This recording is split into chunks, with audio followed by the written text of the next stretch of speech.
Shalom, selamat malam Bapak Ibu yang terkasih di dalam Kristus. Selamat pagi bagi Bapak Ibu yang stay di Amerika dan selamat sore bagi Bapak Ibu yang stay di Jerman.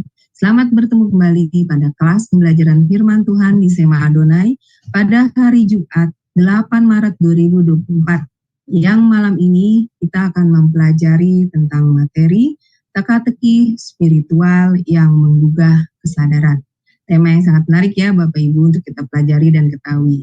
Dan yang menjadi narasumbernya adalah Ibu DR Retno Kristianti, SSI MPDK. Baik Bapak Ibu, sebelum kita memulai kelas pembelajaran kita, maka kita akan terlebih dahulu membukanya dengan doa pembukaan yang akan dibawakan oleh Ibu Heni. Dipersilakan Ibu Heni. Ya, Bapak Ibu yang terkasih, mari kita berdoa ya. Bapa Surgawi, Bapa yang kami sembah di dalam nama Tuhan Yesus, kami datang kepadamu ya Bapa pada hari ini di Jum Sema Adonai. Ada Ibu Retno ya Bapak yang akan menjadi narasumber kami, menjadi dosen kami yang mengajarkan kepada kami tentang kebenaran firman Tuhan. Bapak kami mohon ya Bapak, kasih-Mu menyertai kami, biarlah pelajaran hari ini ya Bapa menambah ilmu kami di dalam kami mengikuti Engkau, dan tolong ya Bapa untuk urapan-Mu mengalir Tuhan ke atas Ibu Retno supaya dia bisa memaparkan pelajaran ini kepada kami. Bapa, berdemikian juga untuk Ibu Aling yang akan menjadi moderator kami, biarlah Tuhan Engkau memimpin anak-Mu ini ya Tuhan, supaya dia bisa memimpin acara ini dari awal sampai akhir. Kami semua yang mendengarkan pelajaran ini, biarlah Bapa Engkau mengurapi kami, dan kami percaya oleh pertolongan Roh Kudus, seluruh acara malam hari ini dapat terselenggarakan dengan baik. Terima kasih Bapa, di dalam nama Tuhan Yesus kami mengucap syukur. Haleluya. Amin. Amin. Baik, terima kasih Ibu Heni yang sudah membuka kelas kita dengan doa pembukaan. Baik, Bapak Ibu sekalian, sebelum kita masuk pada kelas pembelajaran kita, maka kita akan melihat terlebih dahulu profil dari narasumber kita.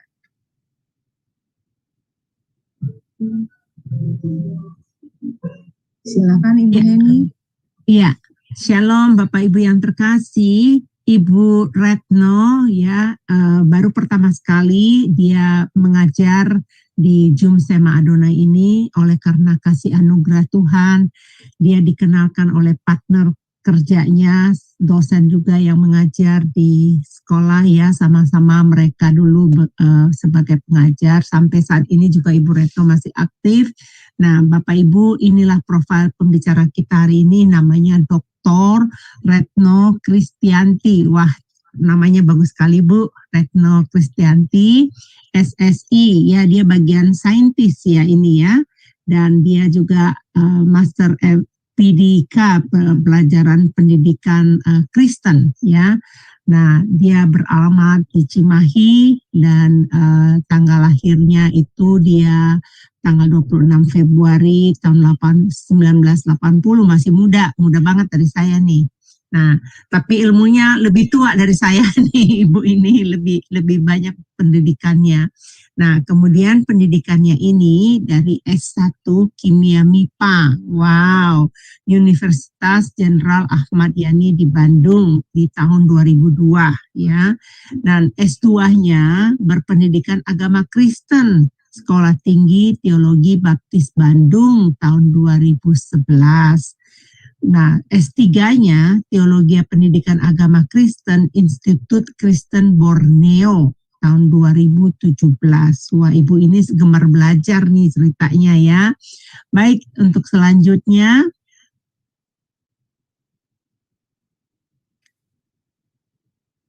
Ya, nah pekerjaan Ibu ini adalah sebagai guru ya di SMA Harapan Kasih Bandung sampai sampai saat ini ya Bapak Ibu ya, dia masih aktif.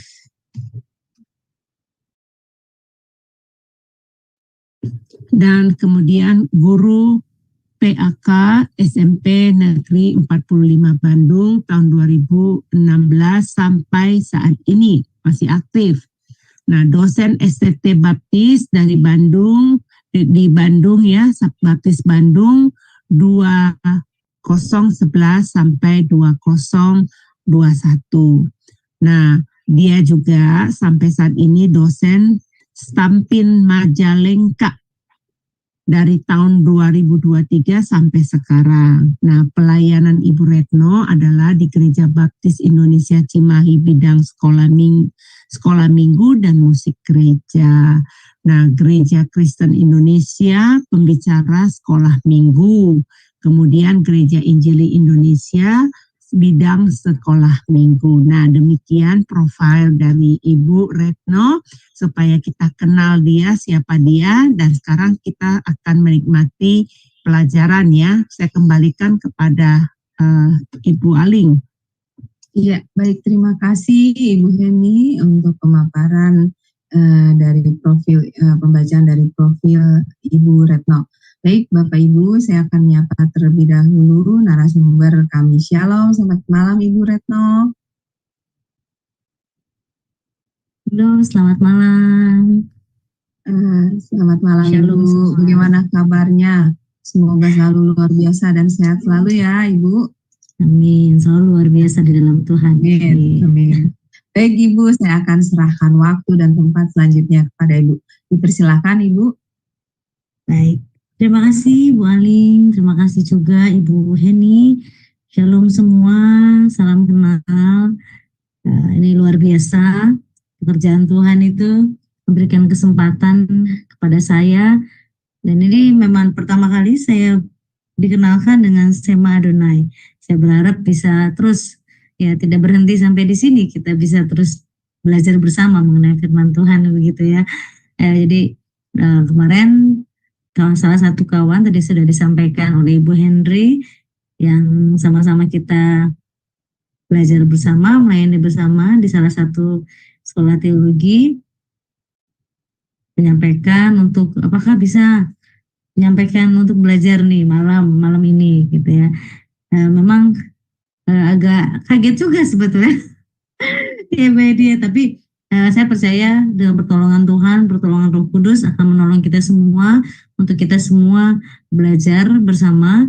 Tadi juga disampaikan memang berkat Tuhan itu buat saya berkatnya adalah belajar Bu Heni begitu. Jadi puji Tuhan saya diberikan kesempatan untuk bisa menyelesaikan studi, dan artinya bukan berarti saya tahu segala sesuatu, tapi saya percaya Roh Kudus akan menolong kita semua untuk kita belajar bersama. Nah, malam hari ini saya akan sharing bersama untuk kita belajar firman Tuhan.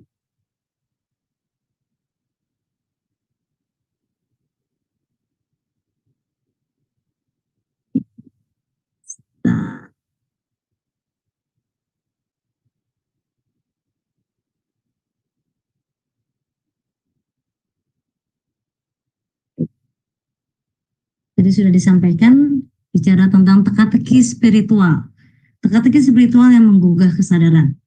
Kalau kita bicara tentang teka-teki, biasanya saya adalah tipe orang yang senang banget dengan teka-teki gitu. Biasanya kalau teka-teki itu kan mengasah kita untuk tahu atau bisa dengan cara lelucon juga bisa gitu ya. Tapi intinya adalah untuk kita mengetahui segala sesuatu, untuk bertanya sesuatu why gitu, how gitu kan. Jadi dengan teka-teki itu kita biasanya lebih senang untuk mencari sesuatu yang tidak kita pahami sehingga kita menjadi tahu gitu. Jadi dulu kalau misalnya saya waktu kosong gitu, mungkin Bapak Ibu juga pernah dulu ada TTS gitu ya, pernah tahu ya pasti ya.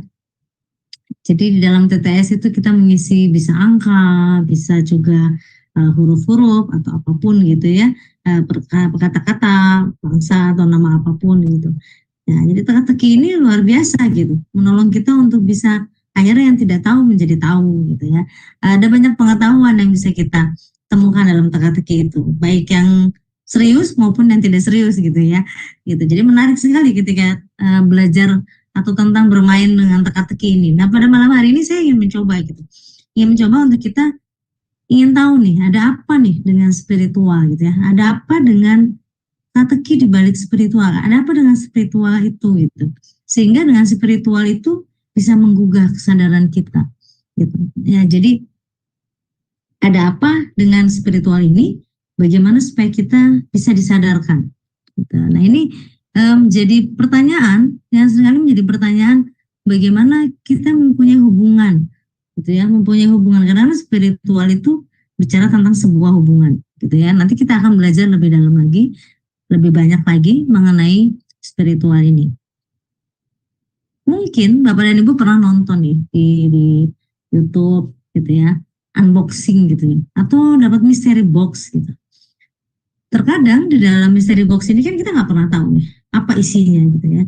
Sama seperti dalam kehidupan kita ini ada banyak hal yang kita tidak pernah pahami. Seperti sebuah misteri gitu, yang tidak terpikirkan apa yang akan terjadi. Sama seperti kita membuka mystery box ini, biasanya sih senang ya. Biasanya kalau misalnya kita berbelanja di salah satu toko online gitu, biasanya ada bonus mystery box gitu. Begitu unboxing gitu, wah kalau misalnya mendapatkan sesuatu yang betul-betul harapan kita pasti menyenangkan sekali gitu ya. Tapi kalau misalnya tidak sesuai pasti ada perasaan yang berbeda gitu. Mungkin sama dengan kita juga kalau misalnya kita mendapatkan hadiah gitu ya, sama seperti itu kita mendapatkan hadiah, sama seperti itu, kira-kira dapat hadiah apa nih gitu ya. Jadi di dalam misteri ini, dalam kehidupan kita itu banyak hal yang tidak pernah kita pahami, banyak hal yang pernah kita ketahui yang menjadi sebuah teka-teki gitu. Nah, tadi saya bilang kalau misalnya kita mendapatkan sesuai dengan keinginan kita, sesuai dengan harapan kita, pastinya semuanya akan terpancar senang, bahagia. Tapi ketika kita mendapatkan sesuatu yang tidak kita harapkan, ini kan yang terjadi. Mungkin kita menjadi sedih. Kita menjadi, aduh, kenapa ya gitu? Kok kayak gini sih gitu? Kenapa harus ini yang saya dapetin gitu? Kenapa ini yang harus saya alami gitu? Kesedihan, kegalauan, kebimbangan, kegelisahan gitu. Semua kayaknya bercampur baur di dalam diri kita. Bahkan sampai pada akhirnya kita hopeless gitu. Kita hopeless, kita tidak punya lagi sebuah pengharapan, kita tidak punya lagi, ya sudahlah. Untuk apa semuanya kita jalanin, untuk apa kita terima, untuk apa? Yang semuanya akhirnya membuat kita hopeless. Yang membuat kita tidak lagi punya satu pegangan yang akhirnya membuat kita putus asa. Dan akhirnya kita menjalani kehidupan kita ya sudah. Barangkali ada orang yang memilih jalan hidupnya, ya jalanin aja deh gitu. Mengalir saja, ya gimana Tuhan aja, atau gimana saya saja gitu. Jadi artinya seperti hidup yang tanpa tujuan. Jadi, seolah-olah tidak punya tujuan. Karena apa yang diharapkan dalam kehidupan kita itu nggak ada gitu. Kosong lah, atau mungkin ya tadi tidak sesuai dengan harapan kita. Jadi kita jalan semuanya. Jalanin tanpa berpikir apa ya yang sesungguhnya yang Tuhan mau dalam kehidupan saya, apa sih kehendak Tuhan yang mau Tuhan buat dalam kehidupan saya. Tidak lagi berpikir seperti itu. Jadi ya sudah, mengalir, hidup yang mengalir gitu. Nah, mengapa itu bisa terjadi? Mengapa kekecewaan itu muncul? Mengapa kesedihan itu muncul? Mengapa kegelisahan itu muncul? Bahkan sampai tidak ada lagi pengharapan. Tidak ada lagi yang namanya rasa keyakinan yang kuat gitu. Ini akan berhubungan dengan spiritual. Apa itu spiritual? Ketika kita mendengar kata ini, pasti yang terbayang sama kita adalah sebuah hubungan. Gitu ya, sebuah hubungan. Sama seperti kita dengan, kalau yang sudah berkeluarga, dengan suami, dengan anak-anak kita, atau dengan orang-orang yang kita kasihi, punya hubungan, punya relasi. Spiritual itu seperti itu. Tapi apakah itu yang memang menjadi gambaran kita, anak-anak Tuhan? Spiritual yang seperti itukah yang diharapkan? Yang kita tahu, yang Tuhan inginkan adalah kita punya relasi dengan Tuhan. kita punya relasi dengan Tuhan, kita punya hubungan yang dekat, itu sebabnya Tuhan mengajarkan kita Bapa, memanggil Bapa, gitu ya. Ketika kita punya spiritualitas yang kuat, kita punya spiritual yang baik, maka kita punya hubungan yang baik dengan Allah kita. Kita punya kerinduan, kita punya banyak hal yang bisa dikerjakan bersama dengan Allah kita. Ada damai sejahtera. Semua yang kita lakukan itu menyenangkan hati Tuhan, gitu ya. Dan Tuhan juga senang dengan kehidupan kita, berkenan dengan kehidupan kita. Itu jika spiritualitas itu terjadi, hubungan itu terjadi. Tapi yang jadi pertanyaan sekarang, apakah spiritual itu betul-betul terjadi dalam kehidupan kita sebagai anak-anak Tuhan? Nah, itu sebabnya saya bicara tentang teka-teki. Betulkah hidup kita ini didasari dengan spiritual yang kuat? Bagaimana hubungan kita dengan Tuhan? Nyatanya, mungkin ini yang sedang terjadi. Spiritual kita tidak sedang baik-baik saja. Spiritual kita sedang melempem. Spiritual kita sedang berhenti. Ya, bisa jadi berhenti. Kita sudah jenuh, kita sudah bosan. Karena tadi, apa yang kita harapkan tidak sesuai, apa yang kita inginkan tidak kita dapatkan. Sehingga spiritual kita, hubungan kita dengan Tuhan, it's finished. Ya. Sudah nggak ada lagi, sudah selesai, sudah gitu. Ya. Nah, lalu apa nih penyebabnya? Gitu ya. Nah, inilah yang kita mau lihat. Apa penyebabnya? Di dalam ini ada apa? Kita ingat bahwa ini yang menjadi dasar. Apakah dosa di dalam diri kita masih melekat? Sehingga kita punya hubungan yang seharusnya baik dengan Tuhan tadi menjadi tidak baik. Apakah dosa ini masih terus membelenggu kita? Apakah dosa ini yang terus mengikat kita sehingga kita tidak punya hubungan yang baik dengan Tuhan? Pada dasarnya kehidupan manusia itu dalam Alkitab jelas ya memberikan kesaksian bahwa manusia pada dasarnya adalah berdosa. Dan tidak ada satupun manusia di muka bumi ini yang luput dari dosa. Kita tahu semua itu ya. Alkitab menggambarkan itu. Tidak ada satupun manusia yang tidak berdosa. Dalam Roma pasal 3, saya akan bantu membacakan ayatnya. Karena semua orang telah berbuat dosa dan telah kehilangan kemuliaan Allah. Gambaran manusia luar biasa yang Tuhan bentuk. Ya, mari kita flashback sebentar. Di dalam Kejadian pasal 3 ayat 1 sampai 19 memberikan gambaran tentang bagaimana manusia jatuh di dalam dosa. Kita tahu bahwa Allah membentuk kita dari debu tanah dan menghembuskan nafasnya. Lalu kita tinggal dalam taman. Semua yang Tuhan berikan adalah baik. Semua yang Tuhan adakan, segala sesuatunya adalah baik. Sampai Tuhan memberikan perintah di dalam Kejadian pasal 2.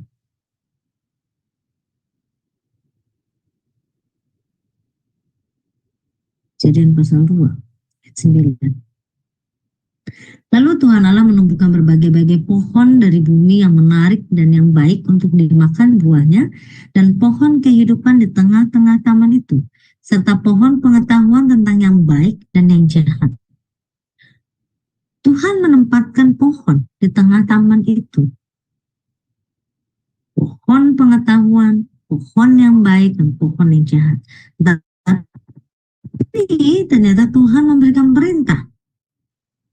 Tuhan Allah memberikan perintah, tetapi pohon pengetahuan yang baik dan yang jahat itu, janganlah kau makan buahnya. Sebab pada hari engkau memakan, pastilah akan mati.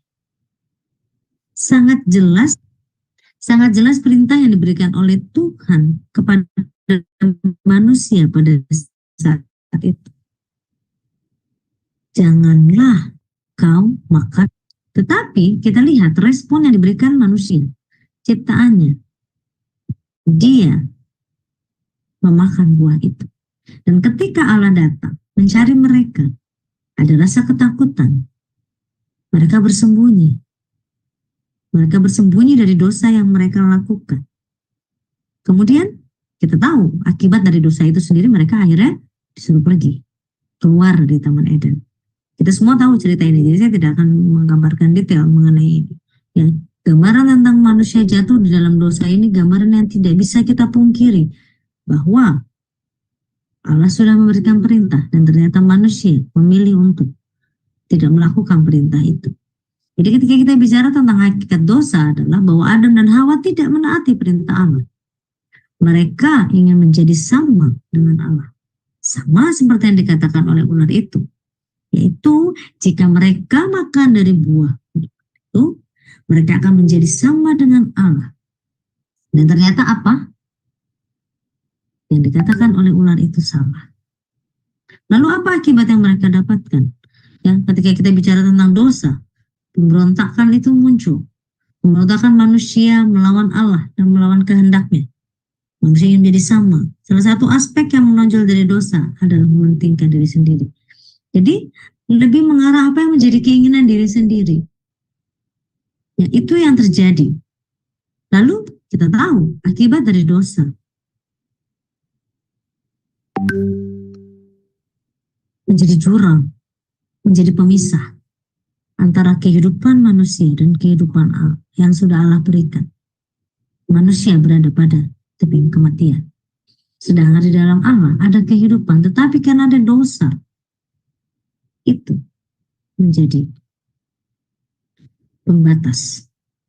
Sehingga apa yang terjadi ketika jurang itu terbentuk, pemisahan itu terbentuk, maka inilah yang terjadi. Hubungan manusia dengan Allah menjadi rusak. Yang tadinya semua hubungannya baik-baik saja, semuanya baik, tidak menjadi baik-baik saja, menjadi rusak. Dan dosa itu mengakibatkan konflik di dalam diri seseorang, jelas pasti. Antara dia ingin diselamatkan, bagaimana saya bisa selamat, bagaimana saya terbebas dari hukuman, ada konflik di dalam dirinya, sehingga membuat semuanya menjadi berantakan. Lalu, dosa juga mengakibatkan rusaknya hubungan manusia dengan sesama dan bahkan dengan Allah. Inilah yang disebut dengan tadi relasi tadi. Yang kita bicara relasi, kita bicara tentang hubungan kita dengan Allah. Mengakibatkan hubungan manusia dengan Allah itu menjadi rusak. Kita tidak bisa lagi menyapa. Kita tidak bisa lagi dekat dengan Allah kita. Kita tidak bisa lagi punya hubungan yang harmonis. Karena pada saat itu kalau kita lihat gambaran dari Taman Eden itu semuanya harmonis, semuanya baik-baik saja. Tetapi ketika dosa itu muncul, mengakibatkan hubungannya. Nah, lalu apa akibat dari tindakan dari dosa itu? Dari tindakan dosa yang dibuat itu adalah dosa menyebabkan kerusakan moral di dalam diri manusia yang menentang semua kehendak baik manusia. Lalu, dosa juga menyebabkan manusia menginginkan kesenangan diri sendiri tanpa menghiraukan kesejahteraan orang lain. Bahkan mengabaikan perintah Allah. Lalu, apalagi akibat dari tindakan?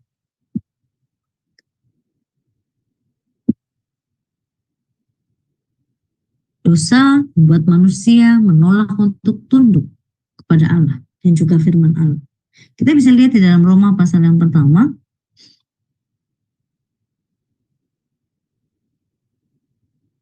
Roma pasal yang pertama, ayat yang ke-18. Kita akan baca bersama-sama. Sebab murka Allah nyata dari surga atas segala kefasikan dan kelaliman manusia yang menindas kebenaran dengan kelaliman. Karena apa yang dapat mereka ketahui tentang Allah nyata bagi mereka. Sebab Allah telah menyatakannya kepada mereka. Sebab apa yang tidak nampak daripadanya, yaitu kekuatannya yang kekal dan keilahiannya, dapat nampak kepada pikiran dari karyanya sejak dunia diciptakan, sehingga mereka tidak dapat berdalih. Ayat yang ke-21, sebab sekalipun mereka mengenal Allah, mereka tidak dimuliakan Dia sebagai Allah atau mengucap syukur kepadanya. Sebaliknya, pikiran mereka menjadi sia-sia dan hati mereka yang bodoh menjadi gelap.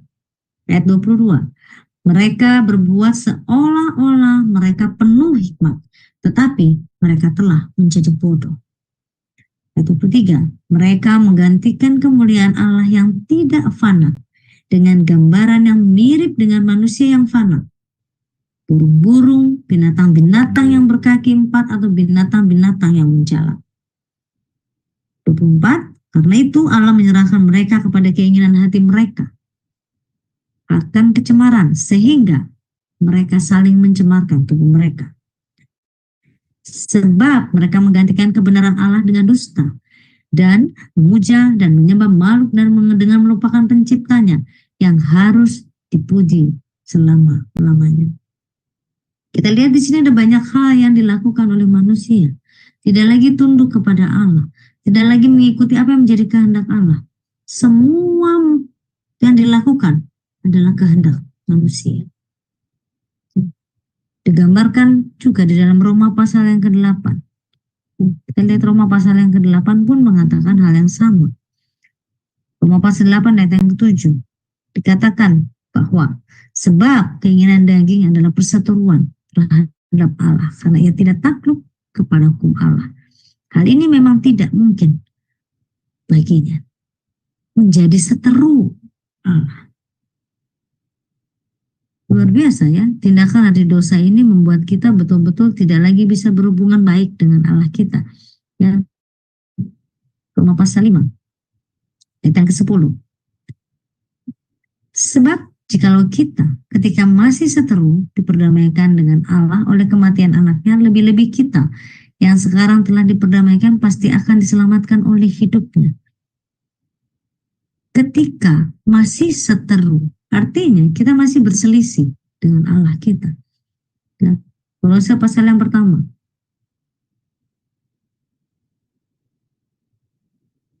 Ayat yang 21.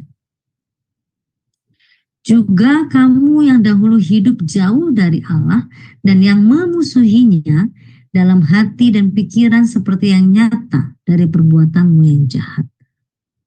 Tidak ada lagi hal yang baik yang ada di dalam diri manusia itu akibat tindakan dari dosa ini sendiri. Ya. Jadi ada ketidaktaatan yang muncul. Kita lihat lagi di dalam Roma pasal yang ke-11 ayat 32. Sebab Allah telah mengurung semua orang dalam ketidaktaatan supaya dapat menunjukkan kemurahannya atas mereka semua. Orang-orang yang Allah ciptakan, yang Allah buat, berada pada situasi ketidaktaatan. Apakah Allah sengaja? Karena di sini tulisnya sebab Allah telah mengurung semua. Apakah Allah sengaja membuat itu? Tapi di dalam ayat itu pun ditunjukkan, ingin menunjukkan kemurahannya untuk menyadarkan manusia. Ketika engkau berseteru dengan Allah, ketika engkau tidak taat dengan Allah, apa yang harus dilakukan? Kemudian Efesus pasal 2. Kita lihat di sini, Efesus pasal 2. Kamu hidup di dalamnya karena kamu mengikuti jalan dunia ini. Karena kamu mentaati penguasa kerajaan angkasa, yaitu roh yang sekarang sedang bekerja di antara orang-orang durhaka. Kita hidup di tengah-tengah orang-orang yang tidak mengenal Tuhan. Kita hidup di tengah orang-orang yang jauh dari Tuhan. Ya. Kita mengikuti jalan dunia ini. Hidup di dalam perseteruan dengan Allah dan ketidaktaatan.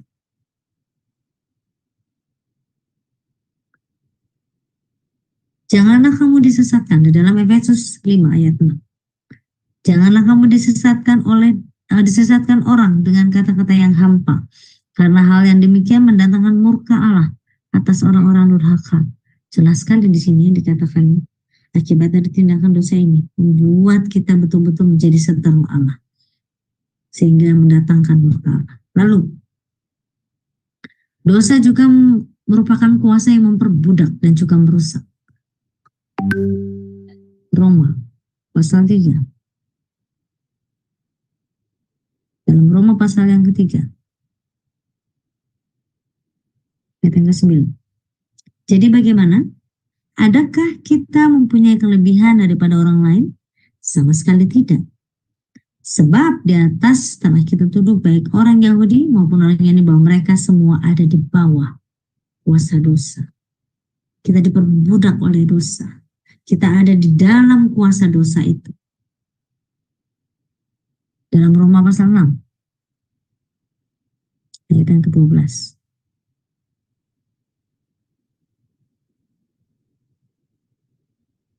Sebab itu hendaklah dosa jangan berkuasa lagi di dalam tubuhmu yang fana, supaya kamu jangan lagi menuruti keinginannya.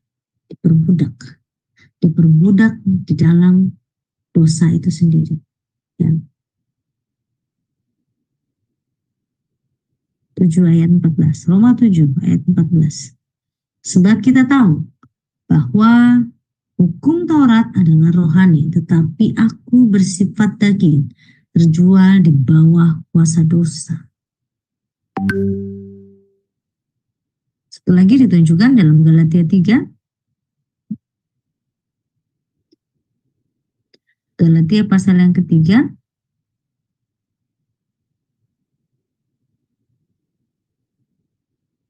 Ayat yang ke-22. Tetapi kitab suci telah mengurung segala sesuatu di bawah kekuasaan dosa, supaya oleh karena iman dalam Yesus Kristus janji itu diberikan kepada mereka yang percaya. Akibat tindakan dosa ini membuat kita diperbudak dan merusak kita. Oke. Kemudian sebentar, maaf ya, saya sebentar, saya ini. Maaf sebentar.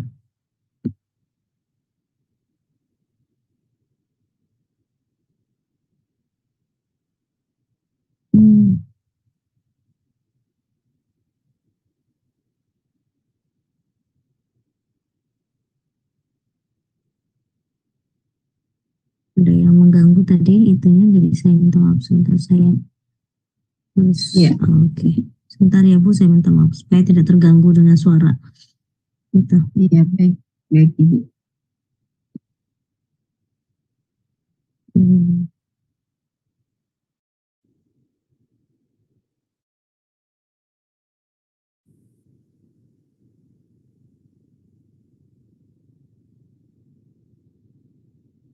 Mungkin Ibu Aling bisa teruskan kali itu PPT-nya.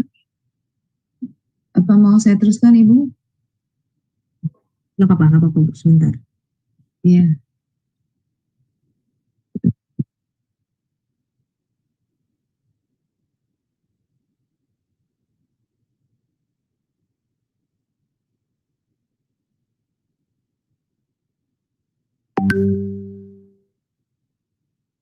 Oke, saya lanjutkan.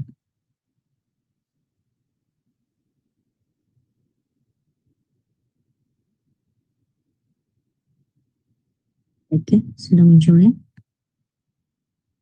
Ya. Oke, kemudian akibat dari tindakan dosa yang keenam adalah dosa berakar di dalam keinginan manusia yang serakah. Karena segala keinginan daging tadi, keinginan dunia tadi, karena kita diperbudak oleh dosa tadi, semua keinginan-keinginan manusia itu ada di dalam diri kita. Kemudian, yang ketujuh, dosa menyebabkan kita semua senang melakukan ketidakadilan.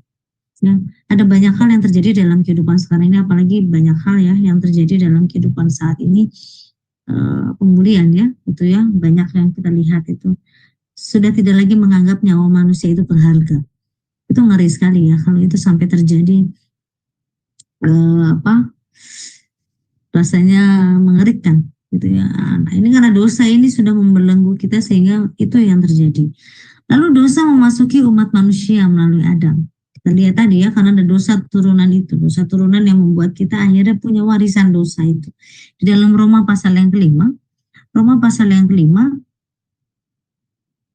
ayat yang ke-12, Dikatakan bahwa sebab itu sama seperti dosa telah masuk ke dalam dunia oleh satu orang dan oleh dosa itu juga maut.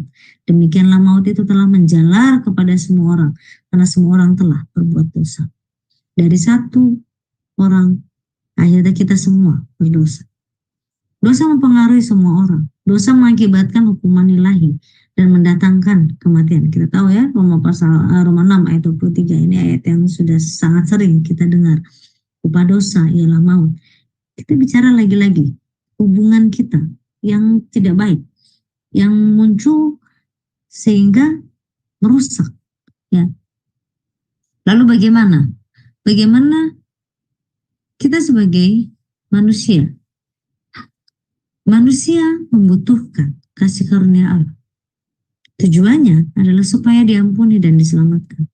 Karena ketika kita mengalami belenggu dosa itu, ada konflik di dalam diri kita yang membuat kita tidak damai, membuat kita tidak lagi sejahtera, membuat kita dipenuhi dengan ketakutan, kegelisahan, kebimbangan, sehingga ini yang kita butuhkan.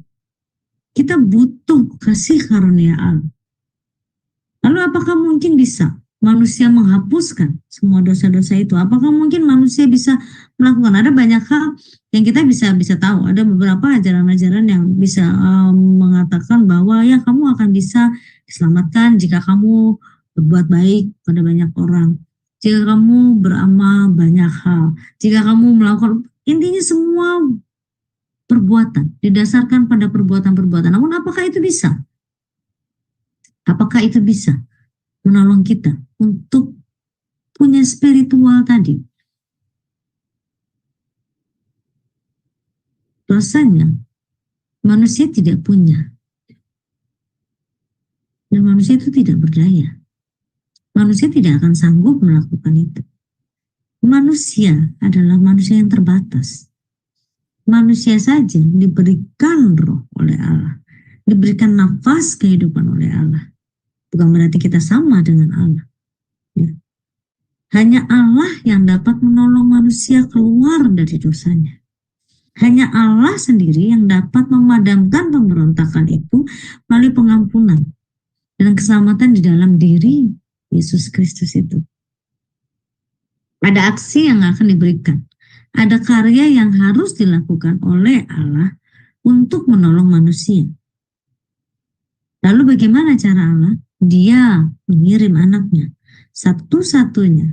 Kita tahu di dalam diri Yesus Kristus ada keselamatan. Kita bicara hanya dia yang tidak berdosa telah memikul dosa manusia. Di dalam pembelajaran kita pada malam hari ini, kita bicara di dalam Roma pasal yang ke-8. Saya mengajak kita fokus di dalam Roma pasal 8. Kita mau bicara tentang ini. Hidup oleh roh. Ketika kita bicara tentang spiritualitas, ada apa saja di dalam ini? Ya, hidup di dalam roh. Demikianlah sekarang tidak ada lagi penghukuman bagi mereka yang ada di dalam Kristus.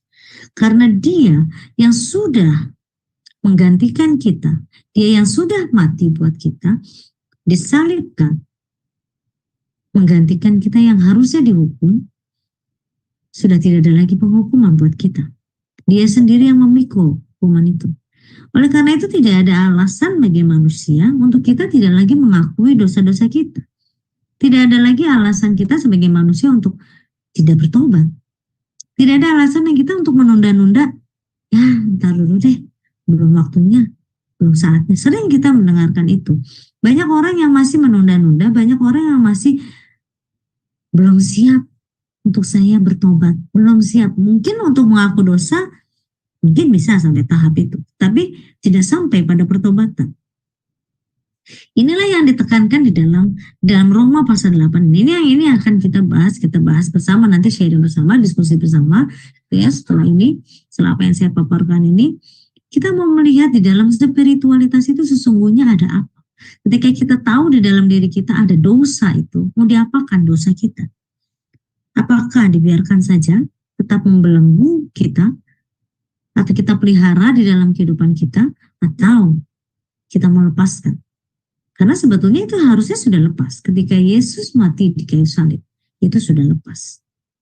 Dan ini adalah bentuk pertolongan yang ditawarkan oleh Allah kepada manusia.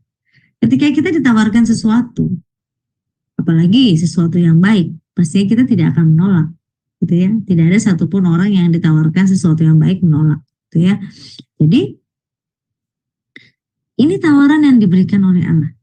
Tidak ada jalan lain selain Allah menolong yang jatuh dalam dosa.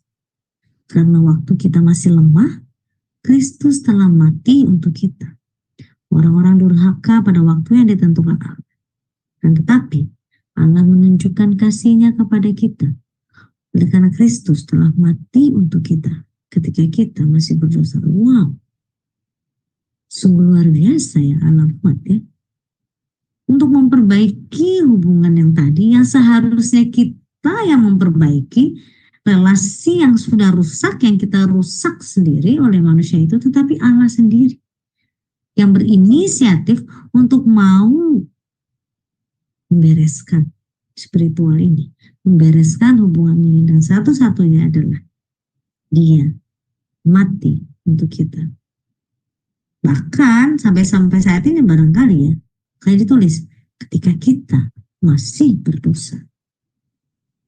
Sungguh luar biasa. Ini adalah pertolongan yang ditawarkan oleh Allah kepada manusia. Kita lihat banyak sekali orang-orang yang sudah ditawarkan tetapi masih menolak. Masih tidak mau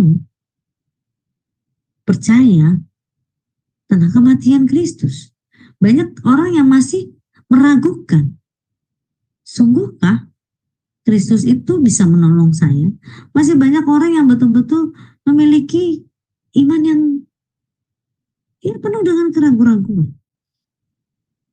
Padahal jelas bahwa Allah sendiri yang sudah mati untuk kita, dan bahkan dibuktikan lagi dengan kebangkitannya.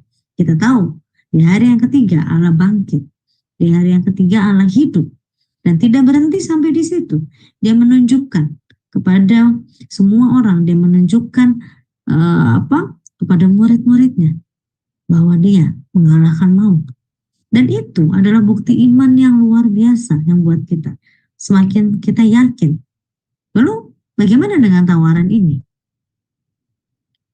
Apakah kita menolak tawaran yang diberikan oleh Allah kita? Peran manusia menyambut anugerah Allah mengenai pertobatan dengan penuh kesadaran dan keinginan untuk berubah dan bertobat. Tuhan cuma minta itu, mari datang kepadaku. Aku sudah memberikan. Maukah engkau menyambut anugerah itu? Ketika kita berbalik dari dosa, itu merupakan salah satu hasil dari pertobatan kita yang sejati, berlandaskan dengan iman yang menuntun kita kepada Yesus. Pertobatan itulah yang Allah mau, untuk kita berbalik dari dosa kita, melepaskan semua dosa-dosa kita, keluar dari kegelapan itu. Ada dua contoh yang ingin saya kasih gambar. Mungkin ada banyak ya, ada banyak di dalam Alkitab, tapi saya hanya kasih dua contoh ini yang menunjukkan penyesalan atas dosa-dosa yang mereka lakukan. Yang pertama, pasti Bapak Ibu tahu ya, ini siapa? Petrus ya. Nah, dia adalah Petrus yang menyangkal Yesus. Pada saat itu, Petrus menyangkal, dia malu, dan pada akhirnya dia bertobat dan dipulihkan oleh Yesus. Lalu apa yang diterimanya? Dari pertobatan yang didapat, Yesus meminta Petrus menggembalakan domba-dombanya untuk memimpin umatnya. Kita bisa lihat dalam Yohanes 21 ayat 15 dan 17. Yesus meminta secara khusus, gembalakanlah domba-dombaku. Itu Petrus. Lalu, tahu Bapak dan Ibu, ini adalah Yudas. Yudas salah satu yang mengkhianati Yesus. Hanya untuk memperoleh 30 keping uang perak. Bayangkan, menjual Yesus ya. Menjual Yesus hanya untuk 30 keping. Tetapi ketika Yudas melihat akibat perbuatannya yang menyebabkan Yesus dihukum mati, dia menyesal. Sama seperti Petrus, dia menyesal. Dan dia berkata, aku telah berdosa karena menyerahkan darah orang yang tidak bersalah. Tetapi Yudas mewujudkan pertobatannya dalam tindakan yang negatif. Dia bunuh diri. Dia menghilangkan nyawanya. Padahal kita tahu, kita tidak punya hak atas nyawa kita, atas kehidupan kita. Kita tidak punya hak untuk itu. Kita bisa lihat nih, dua hal perbedaan ini. Ya, penyesalan yang kita lihat dalam kehidupan dua orang ini. Dipulihkan, atau kita mengakhiri. Ya, Yesus mempercayakan pelayanan kepada kita, atau kita selesai dengan kehidupan kita. Ini dua contoh orang yang memberikan respon atas pertobatan yang dilakukan. Jadi rasa bersalah atau rasa berdosa di dalam diri kita itu belum cukup untuk menerima pengampunan tanpa disertai dengan tindakan. Tindakan apa? Tindakan pertobatan yang benar. Kalau kita bisa lihat di dalam Roma pasal 8 ayat 7 sampai 8. Sebab keinginan daging adalah perseteruan dengan terhadap Allah, karena ia tidak takluk kepada hukum Allah. Hal ini memang tidak mungkin baginya. Mereka yang hidup dalam daging tidak mungkin berkenan kepada Allah. Jelas, ketika kita tidak memiliki hubungan yang baik dengan Allah dan kita masih hidup di dalam kedagingan kita, hidup dalam belenggu dosa kita, walaupun ada rasa bersalah, ya Tuhan, ampuni saya hari ini sudah melakukan dosa. Sudah selesai sampai di situ. Besok mau ulangi lagi. Tidak ada tindakan pertobatan. Pertobatan yang benar itu seperti apa? Tidak lagi hidup di dalam kedagingan itu. Karena kita bicara tentang kedagingan itu berseteru lagi dengan Allah. Sama seperti dosa yang pertama. Ketika dosa yang pertama itu muncul, menjadi seteru dengan Allah. Dan kita tetap memelihara dosa itu, kita tetap berseteru dengan Allah. Itu sebabnya diperlukan pertobatan yang sungguh-sungguh untuk membawa hasil yang positif. Jadi, kita tahu sekarang, kembali lagi, bahwa pengampunan dan keselamatan hanya ada di dalam Kristus. Dibilang dalam Roma, tetapi kamu tidak dapat hidup dalam daging, melainkan dalam roh. Jika memang roh Allah diam di dalam kamu. Tetapi jika orang tidak memiliki roh Kristus, dia bukan milik Kristus. Tetapi jika Kristus ada di dalam kamu, maka tubuh memang mati karena dosa, tetapi roh adalah kehidupan oleh karena kebenaran. Hanya ada di dalam Yesus Kristus. Luar biasa. Spiritualitas, hubungan yang baik yang kita miliki, kita mendapatkan ini. Anugerah, pengampunan, dan keselamatan. Dan tinggal di dalam Kristus. Ini menjadi peperangan di dalam kehidupan kita. Ya, antara roh dan kedagingan kita. Sering kali ini menjadi pergumulan di dalam kehidupan kita. Tetapi sekali lagi, firman Tuhan mengingatkan kita pada malam hari ini bahwa ketika kita tetap ada di dalam belenggu itu, kita menjadi seteru Allah. Artinya apa? Bahwa seteru Allah adalah orang yang hidup kerohaniannya hampa, serta keinginan untuk mencari Allah dan kebenarannya itu sirna. Tidak ada lagi kerinduan kita untuk datang kepada Allah. Tidak ada lagi keinginan kita untuk mau dekat dengan Allah. Memutuskan hubungan. Spiritualitas kita berhenti. Selesai. Tidak ada Allah dalam kehidupan kita. Kosong. Kerohanian kita, kehidupan kerohanian kita akan menjadi kosong, hampa. Karena kita tidak memiliki Kristus di dalam diri kita. Dan inilah yang disebut dengan peperangan di dalam diri kita. Peperangan yang besar. Sehingga mana yang akan kita pilih? Hidup di dalam daging. Atau di dalam roh. Dengan spiritualitas kita. Dengan spiritualitas kita yang kuat dengan Tuhan. Pastinya akan membangun kesadaran kita.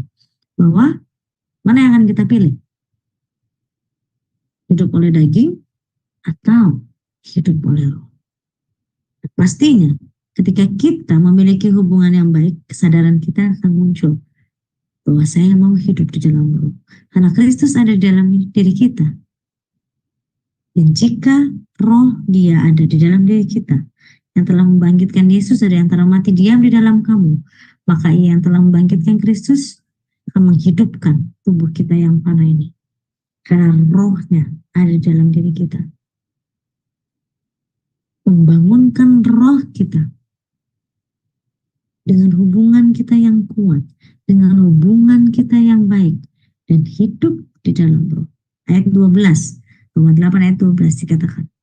Jadi saudara-saudara, kita adalah orang berhutang, tetapi bukan kepada daging, supaya hidup menurut daging. Sebab jika kamu hidup menurut daging, kamu akan mati. Tetapi jika oleh roh kamu mematikan perbuatan-perbuatan tubuhmu, kamu akan hidup. Sebab kamu tidak menerima roh perbudakan yang membuat kamu menjadi takut lagi, tetapi kamu telah menerima roh yang menjadikan kamu anak Allah. Wah, luar biasa. Ya. Jadikan kita anak Allah. Itu sebabnya kan kita bisa berseru, ya Aba, ya Bapa. Luar biasa, saudara. Jadi ketika kita memilih kehidupan kita, kita akan disadarkan, kita akan dibangunkan bahwa kita hidup di dalam.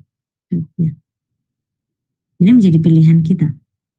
Hidup di dalam daging atau hidup di dalam roh. Jadi yang menjadi kesimpulan pembelajaran kita pada saat ini adalah kita ingat sekali lagi bahwa pada dasarnya memang kita adalah manusia yang berdosa.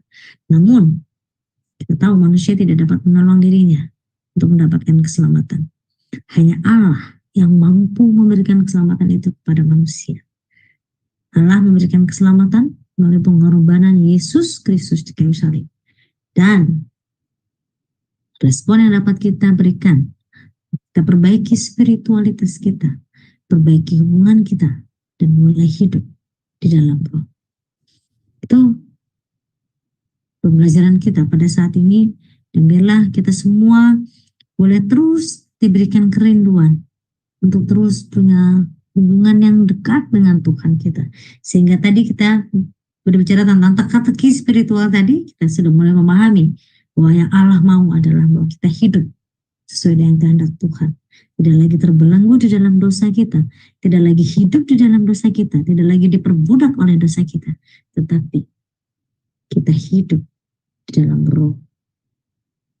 Dan kemenangan itu ada dalam diri kita, sehingga kita punya relasi yang baik. Setiap hari kita punya kerinduan untuk dekat kepada Allah kita. Setiap hari kita punya rasa untuk selalu tenang dekat dengan Allah kita. Terima kasih, Tuhan Yesus memberkati, dan saya kembalikan kepada Ibu Alim.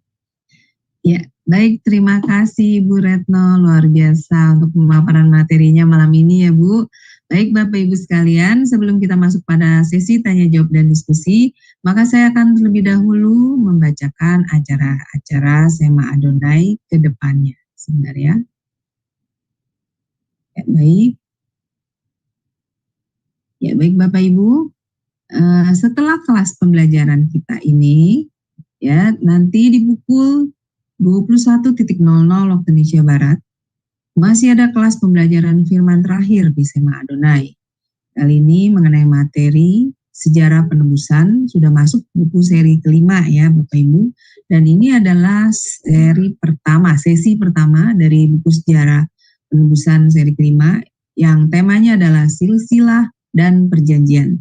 Dan yang menjadi narasumbernya seperti biasa Pak Pendeta DR Yudi Lengkong MTH, dan moderatornya adalah Ibu Heni. Selanjutnya besok di hari Sabtu 9 Maret 2024 di jam 19.00 waktu Indonesia Barat di Sema Adonai akan kembali ada kelas pembelajaran firman.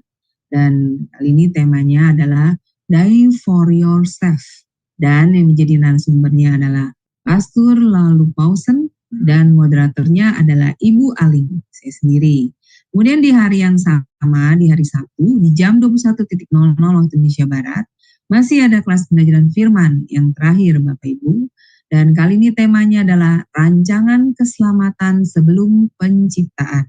Dan yang menjadi narasumbernya adalah Pak Der Ferry Hermawan Winoto, dan moderatornya adalah Ibu Christine. Selanjutnya ini adalah renungan pagi dari Sema Adonai ya Bapak Ibu. Ini diadakan setiap hari dari Senin sampai dengan Sabtu, dimulai dari jam 5.30 pagi dan dilayani oleh hamba-hamba Tuhan yang sangat memberkati. Jadi Bapak Ibu, untuk renungan pagi Sema Adonai, kemudian untuk renungan pagi dari Bapak Gembala kami sendiri yaitu Pak Daniel, yang diadakan setiap hari Jumat 1 kali dalam seminggu, dan juga ibadah online Sema Adonai. Hanya Bapak Ibu bisa ikuti di channel Cahaya Firman. Jadi tidak ada di channel yang lain ya Bapak Ibu.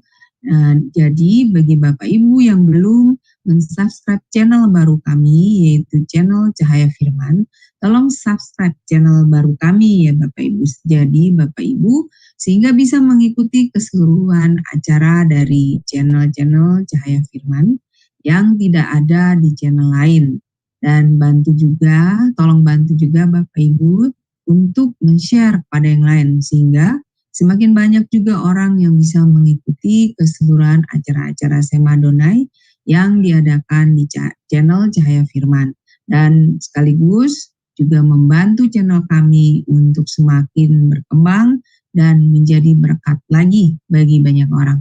Baik Bapak Ibu, terima kasih atas perhatiannya. Sekarang kita akan masuk pada sesi tanya jawab dan diskusi. Tapi bagi Bapak Ibu yang ingin bertanya, harap raise hand terlebih dahulu ya Bapak Ibu, sehingga bisa dibuka mute-nya oleh operator kami. Ya, baik Ibu Retno, luar biasa ya Bu pemaparan malam ini yang tentang arti dari tadi judulnya itu ya Ibu, teka-teki spiritual yang menggugah kesadaran. Nah, memang benar Ibu bahwa keselamatan itu yang diberikan kepada kita itu memang hanya Allah Bapa yang bisa memberikan ya Ibu. Tidak ada usaha satupun manusia yang sudah dilakukan walaupun baik seperti apapun, itu tidak bisa menyelamatkan kita. Kasih karunia itu hanya dapat kita peroleh dari Allah Bapa sendiri ya Ibu Retno, seperti yang dipaparkan tadi. Jadi saya juga dulu beranggap begini Ibu, ada orang itu hidupnya udah lurus gitu Ibu ya, udah benar gitu. Lalu dia banyak berbuat kebaikan, banyak berbuat kasih seperti itu ya Bu pada sama. Tapi dia tidak mengenal Tuhan Yesus sebagai juru selamat.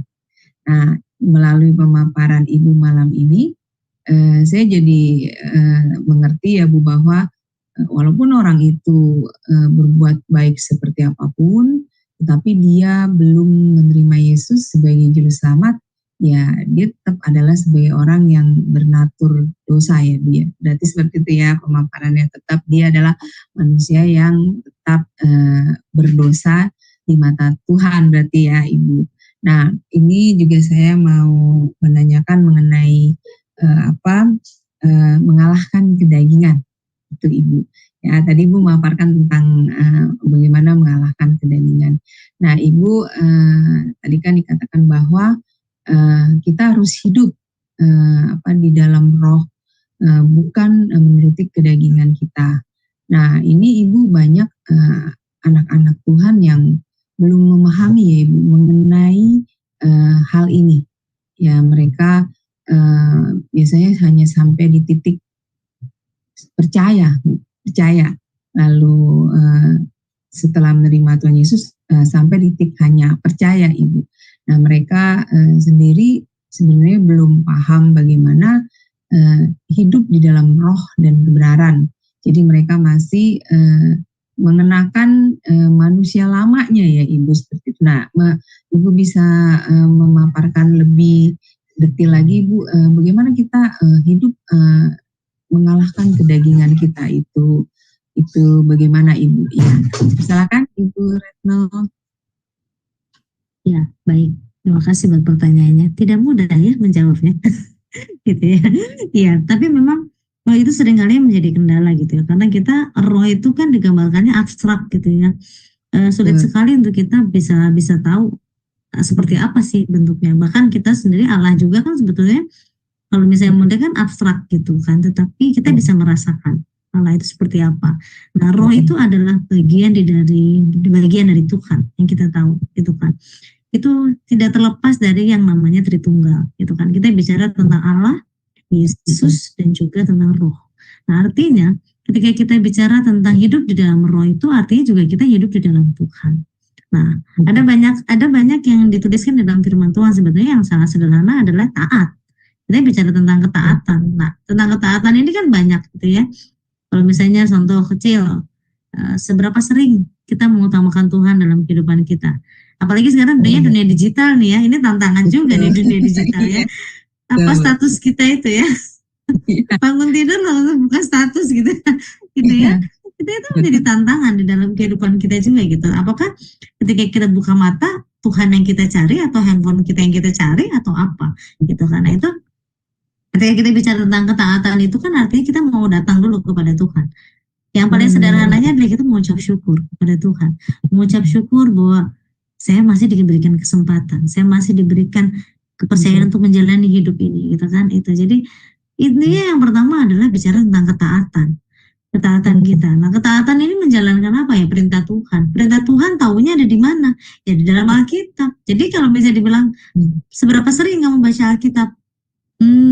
Kayaknya seminggu sekali nih kalau pendeta khotbah. Itu pun kalau dibuka kan gitu ya. Gitu kan?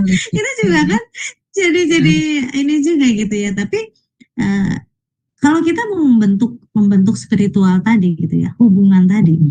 Bagaimana kita tahu apa yang mau Tuhan bilang? Yaitu kita mau punya, saya udah pernah dikasih tahu bahwa kita punya time alone. Time alone kita itu memang seringkali yang menjadi alasan itu adalah kesibukan. Aduh aku sibuk nih gitu. Padahal Tuhan bilang kan, kalau yang digambarkan seringkali kan gambarannya adalah 7 hari kamu 6 hari kamu kerja, 1 hari adalah hari Sabat gitu kan. Tapi masa di dalam 24 jam itu tidak ada sedikit pun gitu ya waktu kita buat Tuhan gitu. Nah jadi penting sekali kita punya yang namanya time alone di dalam Tuhan. Nah time alone inilah yang membuat kita untuk semakin dekat sama Tuhan. Dan ketika kita bersaat teduh, kita membaca firman Tuhan gitu kan. Kemudian Roh Kudus juga bekerja dalam diri kita karena kita kita mau mendengarkan suara Tuhan. Banyak sekali di dalam firman Tuhan itu kan, kamu tidak boleh begini, kamu tidak boleh begitu, janganlah begini, janganlah begitu, inilah yang harus kamu lakukan. Artinya sebetulnya semua sudah ada di dalam firman Tuhan. Nah, balik lagi, seberapa sering, atau itu dijadikan sebagai habit ya, sebagai kebiasaan. Jadi kalau kita mau hidup di dalam Roh, kita punya style, gaya hidup katanya. Kalau gaya sekarang kan bilang gaya hidup. Ya, gaya hidup kita itu apa? Yaitu taat kepada Tuhan, menjalankan apa yang Tuhan mau. Sehingga dalam seluruh kehidupan kita, kalau kita bicara, tadi kan ngomong daging itu lemah, katanya gitu kan, gampang tergoda gitu. Pasti itu menjadi alasan gitu. Tapi sebenarnya kan balik lagi, kalau kita bicara daging itu lemah, berarti artinya kita masih tunduk dengan dosa itu sendiri. Gitu. Jadi ketika kita bicara tentang bagaimana hidup di dalam Roh, kita mau taat di dalamnya dan menjalin relasi tadi, time alone with God gitu. Ada satu waktu yang kita betul-betul mendengar suara Tuhan. Gitu. Nah, lalu bagaimana caranya mendengar suara Tuhan? Ya itu mulainya dari baca Alkitab.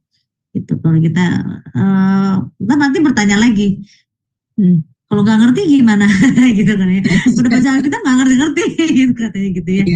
Terus kita percaya punya Roh Kudus yang akan menolong kita. Karena kan setiap orang Tuhan akan berbicara berbeda, tetapi pasti kebenaran yang akan disampaikan oleh Tuhan. Saya rasa sih seperti itu ya. Jadi lebih banyak kita taat. Karena ketika kita taat pada Roh, artinya kita taat kepada Allah, kita taat kepada. Karena itu kan 3 yang tidak bisa dipisahkan, ya Tritunggal itu yang tidak bisa terpisahkan. Gitu Bu. Jadi itu ya Bu yang disebut kita bisa hidup di dalam Roh itu seperti itu. Jadi itu enggak bisa ditawar, itu udah satu kemutlakannya yang harus kita lakukan. Karena dengan kita bersekutu dengan Tuhan, setiap hari kita baca firman, dan kalau lebih bagus lagi kita belajar ya Ibu tentang firman itu seperti di kelas-kelas kita sekarang ini ya Ibu. Jadi kita lebih banyak tahu lagi ya tentang kebenaran firman. Dan jadi tidak menjamin ya Ibu, berarti ketika kita melakukan banyak pelayanan, aktif di gereja, tetapi itu kita tidak mempunyai waktu yang khusus dengan Tuhan, ya tetap aja ya Bu, kita tidak akan bisa mengerti bagaimana namanya hidup di dalam Roh. Ya betul tidak seperti itu ya Ibu? Betul. Ya. Jadi pelayanan kita yang luar biasa, pekerjaan pelayanan kita yang aktif luar biasa, tetapi kalau kita sendiri tidak punya waktu khusus bersama Tuhan, maka ya kita juga tidak akan bisa mengerti yang namanya hidup di dalam roh. Benar seperti itu ya Ibu ya? Ya, jadi intinya karena kita analoginya gampang. Kadang-kadang dalam kehidupan kita kan kita taat. Misalnya kita bekerja. Kita bekerja dalam satu perusahaan, kita punya pimpinan. Kadang-kadang kita lebih takut sama pimpinan daripada takut sama Tuhan, kan? Misalnya kayak gitu.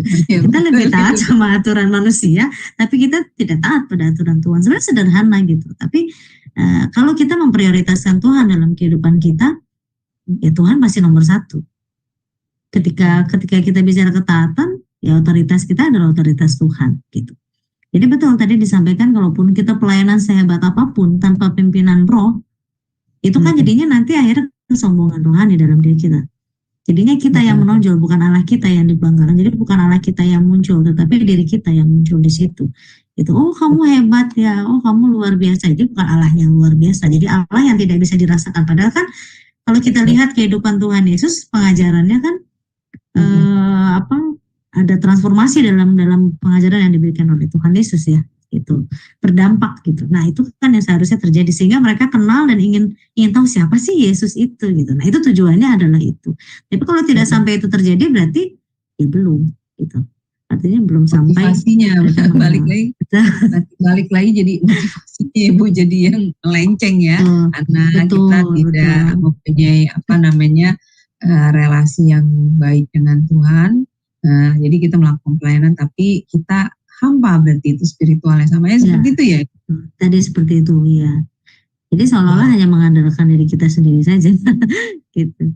Ya kita nggak ngerasain Tuhan yang bekerja. Jadi seolah ya kita sendiri yang bekerja. Makanya seringkali kalau dalam pelayanan kita kecewa, ya kan? Kita kesal, kita konflik ya. Nah itu karena kan itu orientasinya karena kita gitu. Segala sesuatunya kita, padahal kan seharusnya tidak itu yang terjadi ketika kita melayani Tuhan. Semua merasakan gitu, semua merasakan damai sejahtera, kasih Tuhan, itu yang terjadi sehingga setiap pelayanan yang kita lakukan ketika mereka merasakan roh yang bekerja itu kita ada pertumbuhan iman kan gitu, bukan malah lari dari gereja gitu kan, nggak mau lagi belajar firman Tuhan, nggak mau lagi dekat sama Tuhan ya tadi. Kecewa dan konflik, betul tadi yang disampaikan. Banyak konflik karena itu yang terjadi orientasinya adalah untuk kebanggaan diri kita sendiri. Itu. Berujungnya ke sana ya Ibu ya. Berarti kalau kita tidak hidup dalam roh ya, berarti kita masih dalam kedagingan itu Ibu kalau seperti ya. Ya itu makanya tadi saya bilang kan tantangan tadi ya, Great War. Peperangan yang besar itu. Nah, ini ada Ibu Kenny, ya. Terima kasih Bu, pengajarannya sangat memberkati ya. Jadi kita manusia tahu bahwa kita itu setelah jatuh dalam dosa karena dosa asal yang kita bawa, karena kejatuhan dosa dari Adam dan Hawa yang tidak taat pada perintah Tuhan. Nah Bu, ini ada pertanyaan dari beberapa banyak sekali orang mengatakan kepada saya, dia jatuh dalam dosa itu karena katanya iblis yang menggoda. Dia menyalahkan, mengambing hitamkan si iblis tadi itu. Sedangkan tadi Ibu kan ada berkata bahwa dosa adalah pemberontakan ya Bu ya. Tadi Ibu katakannya dosa adalah pemberontakan yang melawan Allah ya. Dan melawan atas kehendaknya. Jadi memang Tuhan sebenarnya menciptakan manusia itu ya sebenarnya nggak boleh jatuh dalam dosa, maunya Tuhan ya Bu ya. Benar nggak? Iya. Tetapi manusia ini tadi Ibu lihat itu 7 poin kalau nggak salah Ibu kasih tadi ya, akibat tindakan dosa itu ya. Apa saja itu dosa menyebabkan kerusakan moral itu Bu, itu yang paling utama yang saya katakan. Karena apa? Kita kan diciptakan segambar dan serupa dengan Allah. Allah kita itu punya moral. Jadi namanya diciptakan serupa itu kan mirip gitu loh dengan Allah kita ya. Jadi kita semoral. Tapi bagaimana kita itu tidak manusia itu kenapa tidak kalau dibilang tidak mampu, tapi banyak yang mampu ya Bu ya, banyak yang bisa ya. Tapi kenapa nggak mau kalau saya bilang gitu? Jadi ini untuk orang-orang yang kenapa nggak mau, kenapa merasa berat, kenapa merasa bahwa, aduh saya ini kan dari daging, kan suka mengasihi diri sendiri. Aku kan dari daging ya, terbuat dari ini, jadi saya manusia yang lemah. Dia ngutip ayat juga loh Bu, dia kutip ayat manusia yang lemah katanya gitu. Jadi ya beginilah saya katanya gitu. Padahal selama saya mempraktekkan sebenarnya gampang. Jangan lakukan yang dilarang Tuhan, udah aman. Kalau kita benar nggak Bu? Ibu Retno. Jangan lakukan yang dilarang Tuhan, udah aman kita. Tapi kalau kita masih mau mencintai apa yang dilarang Tuhan, ya berat buat kita jadinya. Benar nggak Bu? Bagaimana tanggapan Ibu? Iya, silakan. Memang betul. Baik, terima kasih. Ya itu, manusia itu seringkali menggaming hitamkan iblis, betul sama seperti Hawa kan. Ini gara-gara si Adam nih, ini gara-gara si ini. Jadi akhirnya seperti lingkaran setan gitu jadinya gitu ya. Tapi kembali lagi tadi kan bahwa manusia itu diberikan kehendak bebas. Ya, itu sebabnya Allah tidak kalau dibayangkan begini. Pada saat manusia memilih untuk jatuh di dalam dosa, apakah Allah tidak tahu? Pastinya Allah tahu. Tetapi kan di situ kan Allah ingin melihat ketaatan manusia itu sampai sejauh mana gitu. Jadi ini bicaranya bukan kita bicara menyalahkan orang lain seharusnya gitu. Balik lagi kepada kita. Tadi kan Ibu bilang sebenarnya gampang aja loh taat itu gitu. Ya tinggal kita, pertanyaannya kan cuma dua, mau atau tidak. Kan cuma itu kan. Nggak ada yang tengah-tengah gitu kan, nggak ada gitu kan. Tuhan juga tidak pernah abu-abu kan. Tuhan selalu bilang terang dan gelap, ya dan tidak gitu kan. Tuhan juga tegas gitu. Jadi sebetulnya ketika kita mengatakan itu berarti artinya kita masih belum mau lepas. Makanya tadi dibilang tadi kan kita masih diperbudak, kita masih dibelenggu. Nah belenggu itu yang masih kita belum bisa melepaskan itu gitu. Jadi yang pada akhirnya kita merasa itu yang Paulus bilang, kedagingan saya lemah. Tapi kan pada akhirnya Paulus menang kan? Dia tidak jatuh di dalam kedagingannya dia gitu kan. Itu yang Paulus bilang gitu. Saya lemah gitu. Saya jatuh, tapi ketika dia melakukan apa yang Tuhan mau dalam kehidupannya, akhirnya dia menang gitu. Dan dia menunjukkan pertobatan kan. Akhirnya banyak kan yang dipertobatkan pada saat itu kan mengenal Tuhan gitu. Jadi artinya kita nggak bisa lagi mengkambing hitamkan. Karena iblis saja, kalau misalnya kita ngomongnya, kalau saya sedang sama murid saya bilang gini, kamu masa kalah sih sama iblis? Iblis saja rajin baca Alkitab loh. Lah kok bisa Bu? Loh, coba kamu perhatiin, waktu dia ngomong sama Hawa, sebab ada tertulis. Ya kan? Waktu di Kejadian tuh dia bilang begitu kan, sebab ada tertulis. Lah kalau misalnya dia nggak pernah baca, mana mungkin dia bisa mengatakan itu? Sebab ada tertulis, berarti kan dia, masa kamu kalah, iblis saja rajin baca Alkitab loh, dia tahu loh bagian mana. Dan memang tapi yang akhirnya dia buat kan putar balikan faktanya kan. Itu sama ketika Tuhan Yesus pun dicobai di padang gurun, sama kan. Iblis juga bilang pakai firman Tuhan juga gitu kan. Jadi artinya kan kita sedang diperhadapkan pada satu sisi yang, ini kamu mau taat yang mana nih gitu kan, perkataan Tuhan atau perkataan. Jadi kita nggak bisa, kembali lagi pada pilihan. Jadi sebetulnya intinya adalah kembali pada pilihan kita sebagai manusia. Kita diberikan, Tuhan itu luar biasa baiknya loh. Saya lihat Tuhan baik banget. Dia nggak pernah memaksakan kita. Kalau lihat gambaran yang Tuhan Yesus mengetuk pintu, itu seperti ilustrasi yang digambarkan bahwa Tuhan itu terus dengan sabar. Tuhan nggak paksa, buka gitu kan, enggak kan? Tapi marah-marah, nggak ada marah-marah kan. Tuhan Yesus ketuk, menunggu, saya menunggu, datanglah gitu kan, silakan datang kepada saya. Jadi artinya nggak ada paksaan gitu, tidak ada paksaan. Tapi artinya kita yang masih menahan diri untuk kita tidak mau. Akhirnya kita mencari orang lain yang disalahkan. Kita akhirnya membuat kita merasa karena kita manusia yang terbuat dari daging tadi katanya ya, kita lemah gitu kan. Akhirnya itu yang menjadi, pada sebetulnya tidak. Itu kembali pada pilihan kita sebagai manusia. Karena Tuhan memberikan kehendak bebas itu. Karena tadi betul, kita adalah ciptaan yang segambar serupa, dan kita memang lebih gitu ya, karena diberikan akal budi kan. Itu sebabnya dalam Roma kan dibilang berubahlah melalui akal budimu. Itu kan mulai dari sini kan, mulai dari akal budi kita, pemahaman kita, pengertian kita. Gitu. Nah, kalau ketika pemahaman kita tentang Allah sudah benar, kebenarannya sudah benar, pasti akan mengubah seluruh kehidupan kita. Seperti itu Bu Heni. Amin. Mungkin Ya, ada Bu. teman-teman lain. Jadi saya sendiri jawab, ini teman-teman yang Iya. lain boleh sharing juga nih. Tapi memang benar Ibu Retno, memang paradigma kita harus berubah ya Ibu. Jadi pengenalan kita kepada Allah itu harus benar, harus dalam ya Ibu, dan juga mengenalkan kebenaran firman-Nya. Jadi itu yang memampukan kita untuk taat ya. Seperti itu bukan Ibu Retno? Memampukan kita untuk taat kepada kehendak Tuhan gitu, kehendak Allah.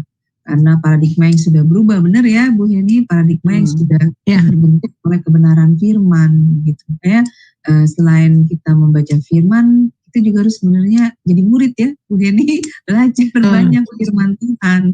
Itu yang membentuk paradigma kita menjadi benar. Nah ini Bu, ada yang bertanya, Ibu Christine.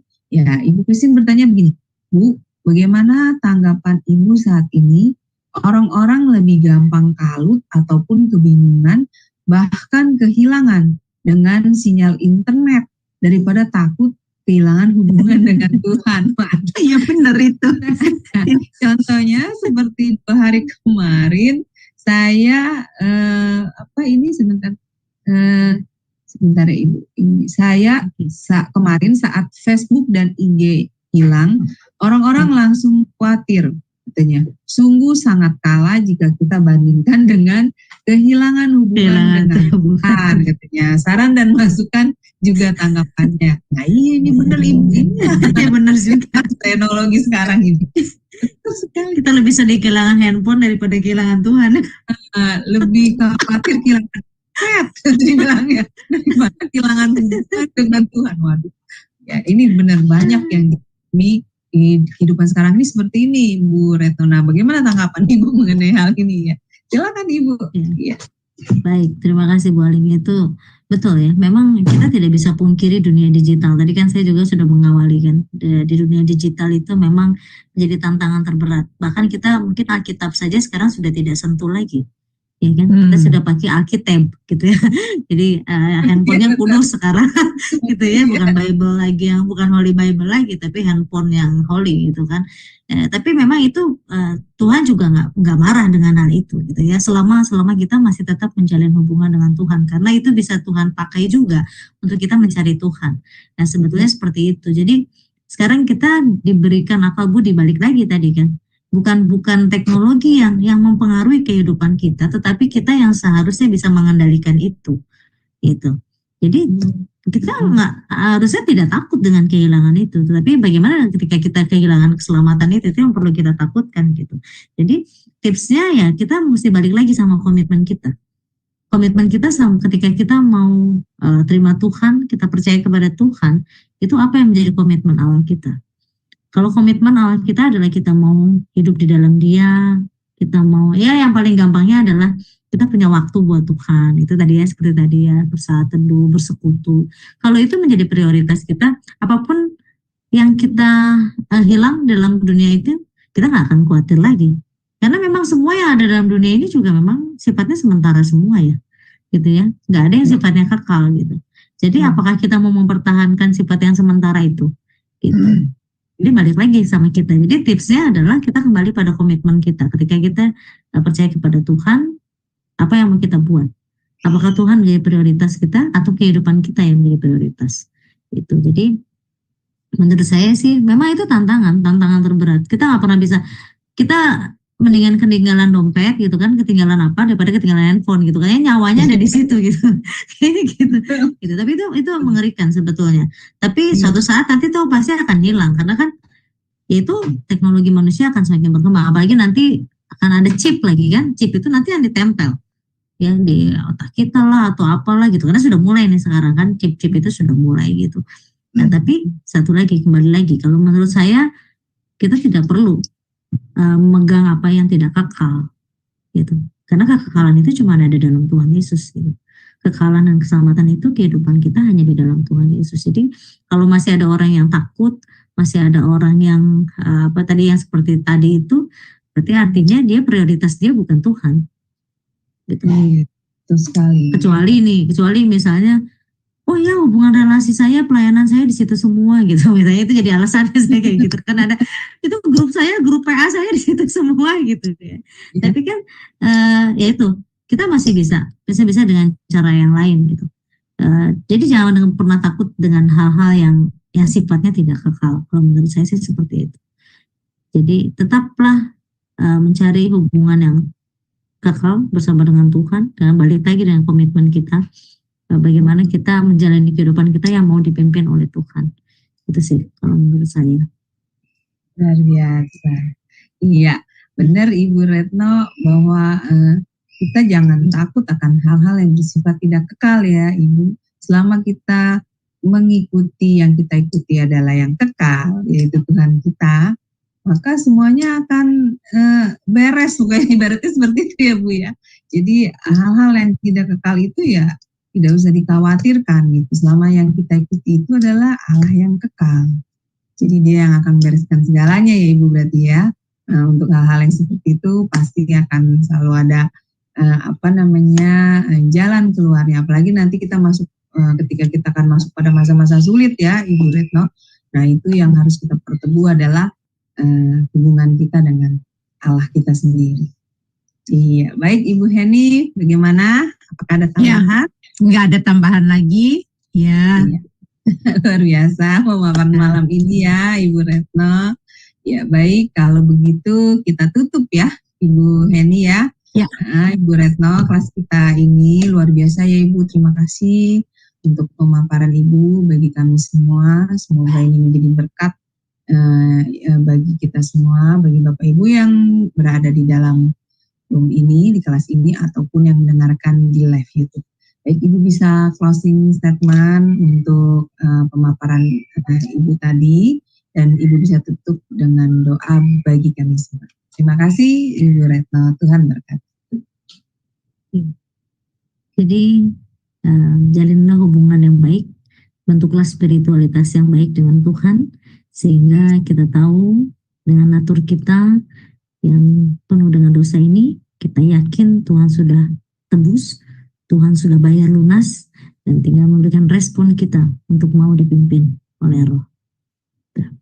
Oke, mari kita berdoa, mengucap syukur untuk kegiatan kita malam hari ini. Bapa di dalam surga, sungguh kami mengucap syukur Tuhan untuk setiap kesempatan yang Tuhan berikan pada setiap kami, anak-anak-Mu, untuk kami boleh belajar mengenal Engkau lebih dalam lagi Tuhan. Malam hari ini Tuhan kami diingatkan untuk kami boleh memiliki hubungan spiritual yang baik dengan Engkau Tuhan. Kami boleh memiliki komitmen dalam Engkau Tuhan untuk memprioritaskan Engkau dalam kehidupan kami Tuhan. Kami percaya Tuhan firman-Mu malam hari ini yang menegur kami, mengingatkan kami, menasehatkan kami untuk kami boleh sungguh-sungguh hidup dipimpin oleh Roh-Mu Tuhan. Kami percaya Tuhan kasih-Mu yang luar biasa yang sudah menebus kami untuk kami boleh hidup di dalam Engkau Tuhan. Kami menjadi milik-Mu Tuhan, kami menjadi anak-anak Allah.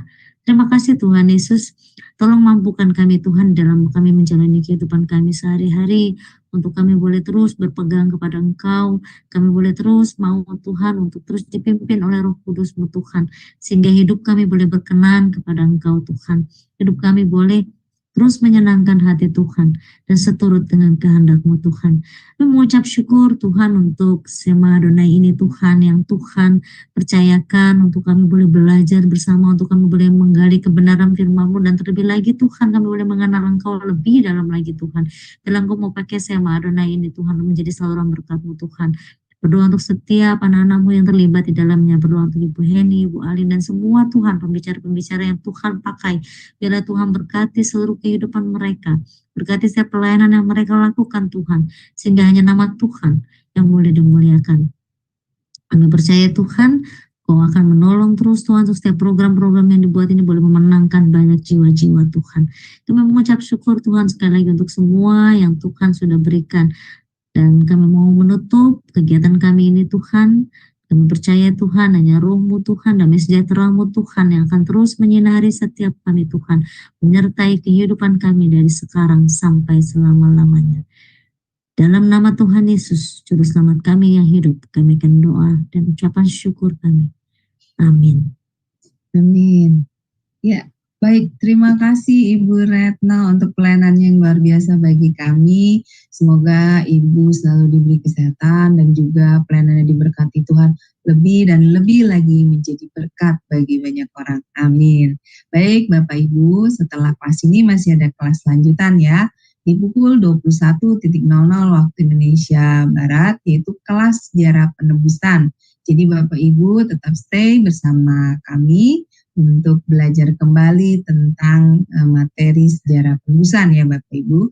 Baik Bapak Ibu, terima kasih. Kelas ini akan tetap ada di minggu depan, di hari yang sama, di hari Jumat, juga di pukul yang sama, di pukul 19.00 waktu Indonesia Barat, dengan tema-tema yang menarik lainnya lagi. Terima kasih Bapak Ibu atas kebersamaannya. Tuhan berkati. Shalom, shalom, shalom. Terima kasih, Tuhan Yesus berkati.